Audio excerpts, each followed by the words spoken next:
Welcome to Burlap Teachers. Enjoy the video. You begin now. Power on your Sony Android TV and make sure Wi-Fi is active. This is essential because voice requests go to Google. Pair the Bluetooth voice remote in settings, choose remotes and accessories, then add accessory, follow on-screen prompts.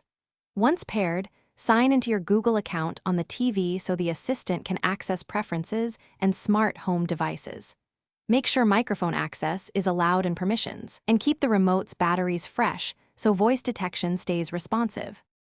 Now you enable and verify voice search. Open Settings, navigate to Google Assistant or Apps and Permissions, and ensure the assistant is enabled. This lets your spoken words route to search. Press and hold the remote's mic button. Speak short, specific commands like Find comedy movies from 2020 or Open YouTube. Once done, release the button to send the query.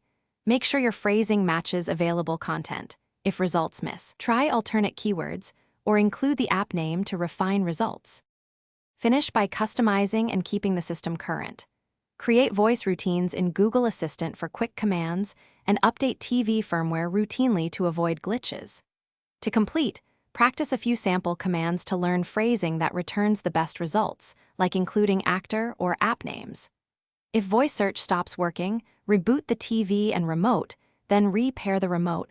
Also check microphone permissions and Wi-Fi strength. This single troubleshooting tip, reboot and repair, fixes most.